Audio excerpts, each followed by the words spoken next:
कुठल्याही काळात मराठा समाजाला न्याय मिळालेला नाही। दीर्घकालापर्यंत त्याचा परिणाम होत असतो। त्यामुळे अशा प्रकारचे निर्णय हे चर्चेतनं घ्यायचे असतात, सर्वसमावेशकपणे घ्यायचे असतात। मध्ये ज्या काही त्यांच्या मागण्या आहेत त्या मागण्यांच्या संदर्भातही जो काही मार्ग काढता येईल तो काढण्याचा सरकारचा प्रयत्न आहे। आपल्याला माहिती आहे की कार्याचीच आहे, कारण आम्ही पहिल्या दिवशीपासून सांगितलं की लोकशाही पद्धतीनं एखादं आंदोलन जर चालत असेल तर त्या आंदोलनाला कुठलीच मनाई करण्याचं कारण नाहीये। लोकशाहीमध्ये चर्चेतनं प्रश्न सोडवायचे असतात, आंदोलन त्याचा एक मार्ग असतो। त्यामुळे अशा प्रकारच्या आंदोलनाला जे काही सहकार्य पाहिजे ते सरकारच्या वतीनं आम्ही करतो। विशेषतः माननीय उच्च न्यायालयाने जे काही आदेश दिले आहेत त्या आदेशानुरूप त्या ठिकाणी सगळं सहकार्य चाललंय। हे खरं आहे की काही तुरळक प्रमाणात आंदोलकांनी काही ठिकाणी रास्ता रोको केला, थोडं ट्रॅफिक डिस्ट्रप्शन केलं, पण पोलिसांनी त्यांच्याशी चर्चा केल्यानंतर त्याही ठिकाणी आंदोलकांनी सहकार्य केलेलं आहे आणि त्या जागा मोकळ्या केलेल्या आहेत।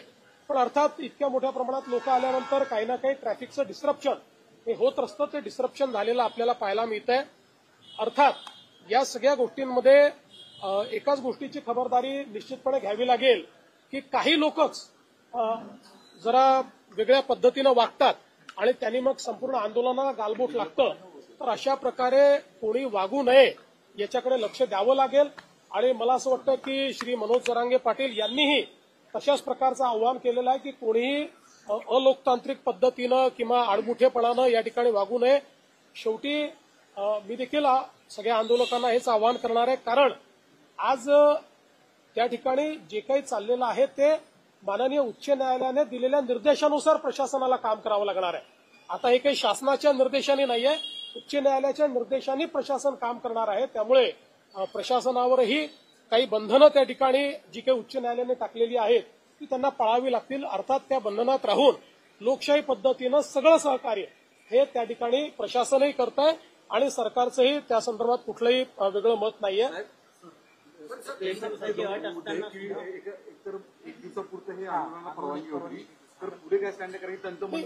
मला असं वाटतं की त्यांनी पुन्हा परवानगी मागितलेली आहे आणि कायद्याच्या चौकटीत राहून जे काही उच्च न्यायालयाने निर्देश दिले त्याच्या चौकटीत राहून पोलीस त्याचा सकारात्मक विचार करतील। जो काही कारण शेवटी आता हा निर्णय प्रशासन आणि आंदोलनकर्ते यांच्यातला निर्णय आहे, तर माननीय उच्च न्यायालयाने दिलेल्या निर्देशाच्या अनुरूप मला असं वाटतं की प्रशासन सकारात्मक त्या संदर्भातला विचार करेल आणि शेवटी या आंदोलनामध्ये ज्या काही त्यांच्या मागण्या आहेत त्या मागण्यांच्या संदर्भातही जो काही मार्ग काढता येईल तो काढण्याचा सरकारचा प्रयत्न आहे। आपल्याला माहिती आहे की आम्ही एक एम्पावर्ड कमिटी देखील तयार केलेली आहे, मंत्रिमंडळाची उपसमिती त्या ठिकाणी आहे।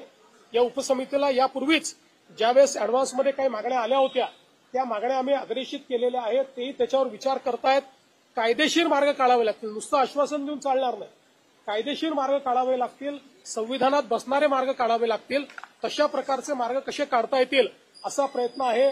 मी असेन, एकनाथराव शिंदेजी असतील, अजितदादा असतील, आम्ही संपर्कात आहोत।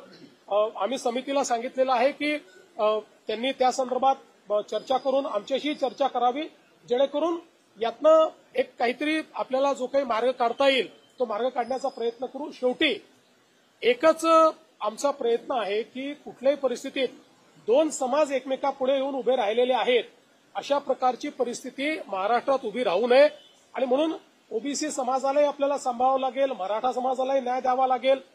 आणि शेवटी मी पुन्हा एकदा सांगतो की आपण